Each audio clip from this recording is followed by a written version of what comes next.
Hi everyone, my name is Lance van der Pfeiffer and today we are going to be DSLR camera trapping. So for those of you who don't know me, I am a photographic guide and a wildlife photographer. So I'm normally on safari. However, during lockdown and during these times in between safaris, I also like to keep myself busy. And one of the ways I like to do that is with camera trapping. Now for this project, I'm not going to be going out into the wild. I'm actually just going to be doing some backyard camera trapping. I live in South Africa. I live in a wildlife estate, so we have some incredible animals on our back door. And I'm going to try and capture some of them with some of this equipment that you see here. So when it comes to camera trapping, there's a lot of different ways to do it. So you can buy a normal little trail cam, or you can go all the way out and you can use a DSLR like this. Now, the reason I'm using a DSLR camera trap is because I like the image quality better. I'm not looking for a record of what animals went past. I want to capture the nicest looking images that I can get of those animals. So the only way to do that is with a DSLR and in a bunch of lights. So for this camera trap, I'm using a 7D Mark II. It's not my favorite camera because it's quite noisy at high ISOs, which is typically where we shoot. But I've got this nice 10 to 22 millimeter lens, which only goes on this camera that I own. So my other cameras that I own an R5 and an R6 Canon. This wide angle lens doesn't go on those cameras, so that's why I'm using this particular camera. Now, I would rather shoot any of the old full-frame cameras if I had them, a 5D Mark III, 4, 2, 1, a 1D or a 6D, something like that, because you're going to get a better image quality and lower noise than you will with a crop sensor body. However, this is the only thing that I've got that works at the moment, so this is what I'm going to go with. Now, when it comes to camera trapping, you need to be able to set your camera off when the animal goes past your camera without you being there. So for this, we need a trigger. So there's a bunch of different types of triggers out there. The most common types are passive infrared and active infrared. Now, passive infrared is the cheapest by far, but it's also not the most reliable. It can get set off by wind, rain, a mysterious leaf blowing in front of it, that type of thing. So you tend to get a lot of false triggers, which can be super frustrating. And when you use flashes like I do, sometimes you can come back and your flashes are dead because of false triggers before the actual animal that you were targeting comes past, which can be super frustrating. So in my case, I'm using an active infrared system, and that is the Scout from Cognisys. So the difference is a passive infrared sends out a beam into the wide world. It's quite wide. Any big change in heat or temperature in that area will set the trigger off, which will set your camera off. So fluctuating wind, things like that can set it off very easy. When you come to an active system like the Scout, you have two systems like this, which send a beam of light towards each other, and it won't go off until that beam has been broken. So for me, this is a much better system. You get a lot less false triggers because it's only going to wait for a solid object to cross between these two before it goes off. Now, the one disadvantage of this is you obviously need to be able to mount two separate things versus one with the passive infrared.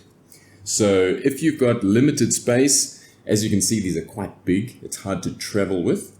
Passive infrared might be a better system for you, but if you're going for the best of the best, trying to make sure you don't miss that once in a lifetime shot, or just not fill up your memory card and blow your flashes to pieces, this is a much better system. Now with this system from Cognisys, they also do flashes. Now, you can use an old DSLR flash. The best is the Nikon SB28s. You'll struggle to find them these days. They are old flash, but they sleep with the capacitor full. So for camera trapping, they are absolutely brilliant. You will not get one new. They have not made them for years and years, but you can find them on eBay, sometimes for a good deal, but not really anymore because the camera trapping community has figured out that they are gold, and they're not really selling them.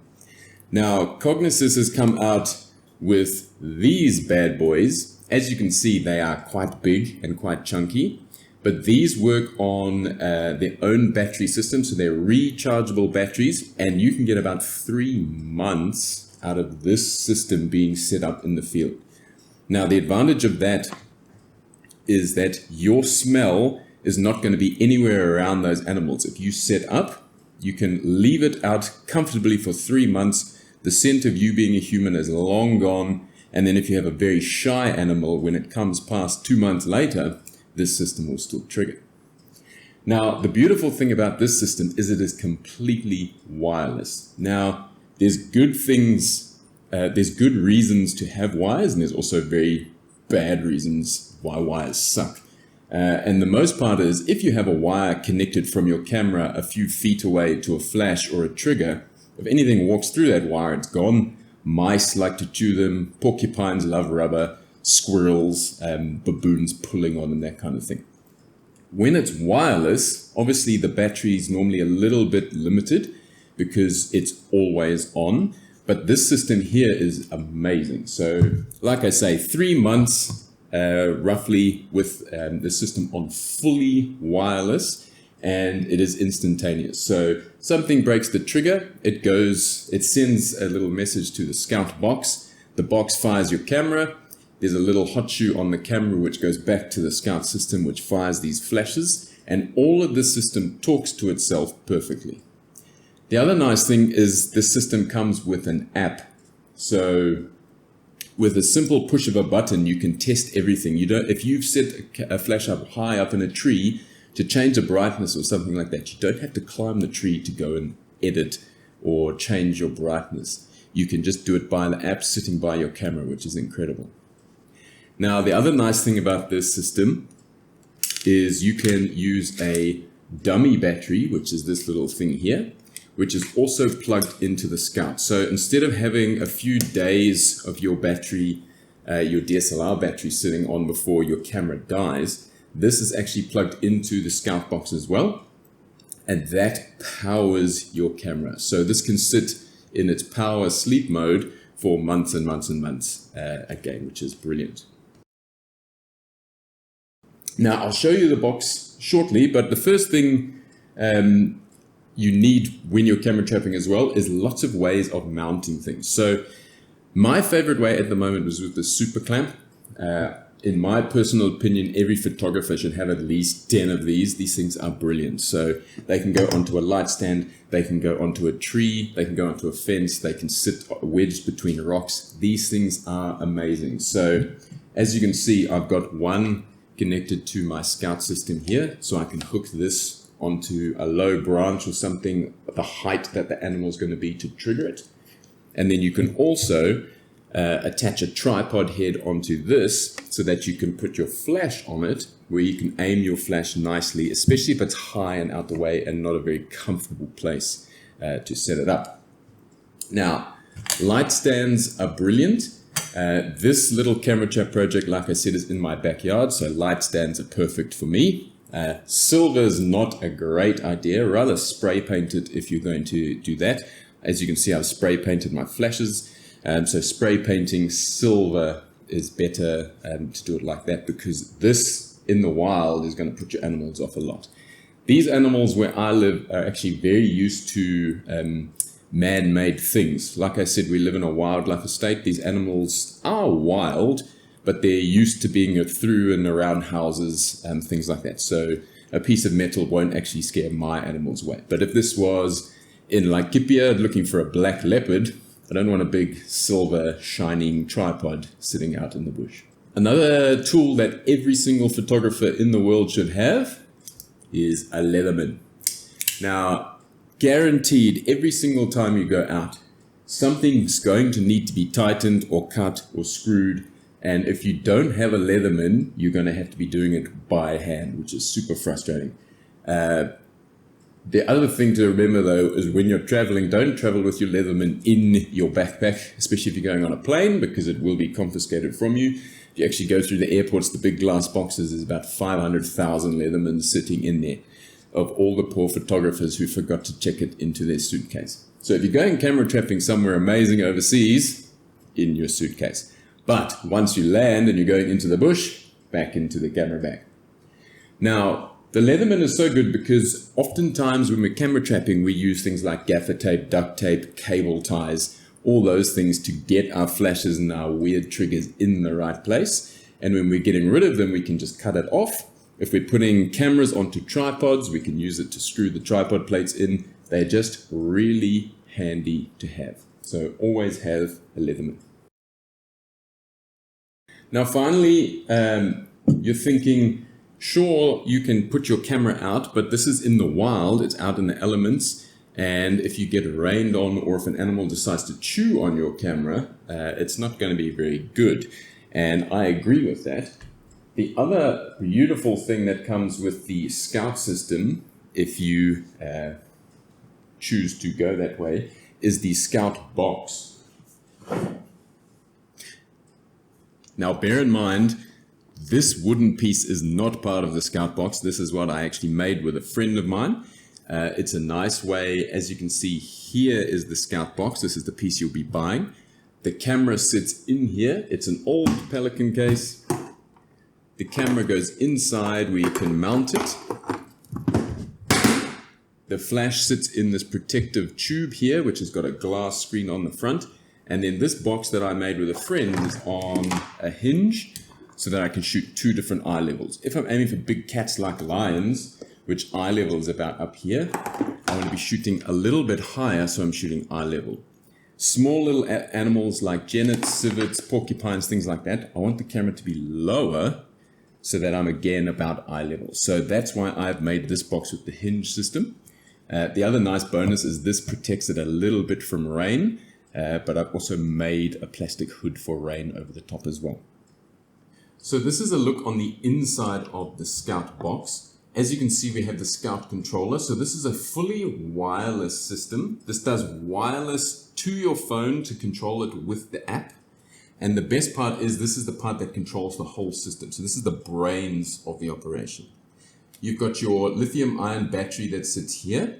This powers both the camera and this box. And you can see you have room for another one here if you decide to put two in for longer deployment.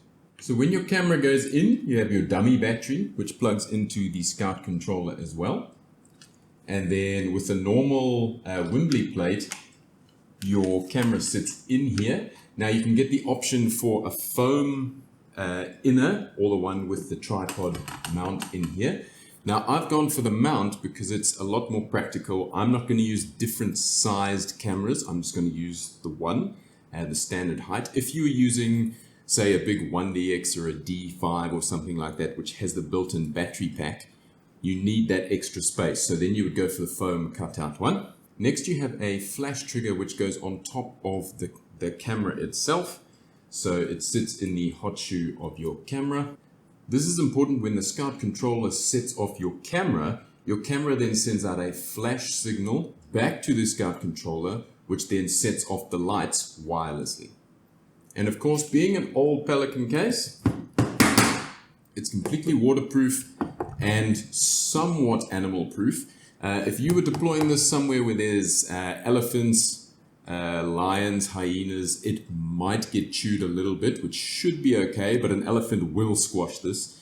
So in that case, you're better off building yourself a metal box rather than a wooden one. But I haven't been too worried just yet. But I do have a plan later for the year to try and shoot some hippos, in which case I'm going to use a steel box in case a hippo decides to run straight through it. Right, so now that we've had a look at the equipment I'm going to use, let me show you the area which I think will be great for a camera trap.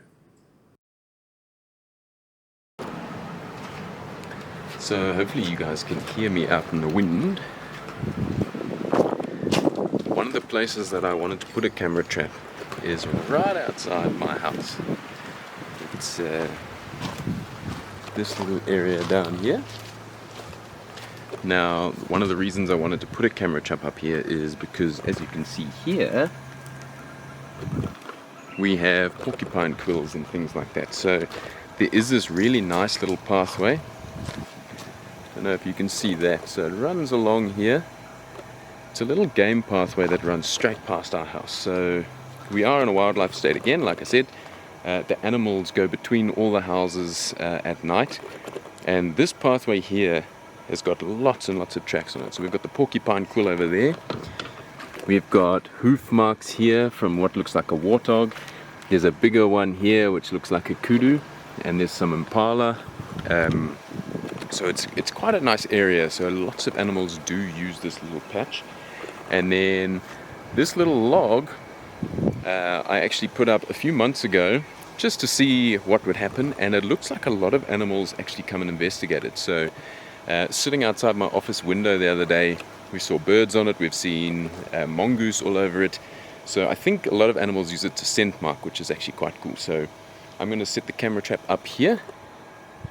So camera down here, nice and low next to the log, and then I'm going to be aiming up into this bright area, try and get some stars in the shot as well. So there's a couple of types of shots we can go for when it comes to camera trapping. There's the fast shutter stuff where you get a black background and a very clean animal, or there's a slow shutter type shot at night where you let the ambient light bleed into the background, where you can get stars and that kind of stuff. So I'm actually going to try both. The nice thing is it's a location right next to my house. I don't have to travel far to change settings, so I'm going to do a couple of nights looking for dark backgrounds and then a couple of nights looking for bright backgrounds. Right, so the first thing I did was get the camera box in roughly the right position. So I want the camera again around about eye level, so I've decided to flip the box upside down, and again I'm shooting a little bit up because I want to aim for that sky so I can try and get some stars in the shot. So by using some rocks, I've wedged the box up in a nice position, and this is a good starting place. Next, I place the tripod which has the trigger on it and one of the flashes. So I'm kind of lining up more the trigger than the flash, and then I'm aiming the flash to where it should be on the log. Now, I got lucky with this other trigger. There happened to be this dead branch that just happened to be in the perfect place, a perfect cross point and cross the branch. Now, I gave it a quick test. It's very wobbly and a bit rotten, but it should hold as long as nothing goes and pushes it over. So as you can see, I'm tightening up here with the clamps and making sure that the beam is going towards each other, but over the middle of the log, so that if an animal stands on the log, it sets the trigger off. Now the nice thing about the Scout is it actually tells you if it's aligned properly. So there's a little red flashing light. When it's flashing, blinking very fast, it means it's lined up. So as you can see here, it's lined up because it's flashing fast red, which means we are good to go with our aim. Now, one of the most important lights which I'm putting in first is this one low and right on the opposite side of the camera. Now this is going to be aimed up towards the animal, hopefully being blocked by the log, just putting in a bit of light and lighting the fluff on the underside of the animal. Next goes in the key light. So this is the main light of my system. It's going to be filling in all the shadows of the animal. Now I want it quite high to kind of emulate moonlight in a way. And so I'm raising it a little bit higher than the log itself, and then using the clamp and the tripod head again just to aim it really nicely to make sure it's illuminating that whole log. I don't want the animal to be on one side and it's a bit darker than the other, so I'm aiming it so it's heading right in the middle. Now the light stand was a little bit flimsy, so I have put some rocks on there to make it more steady.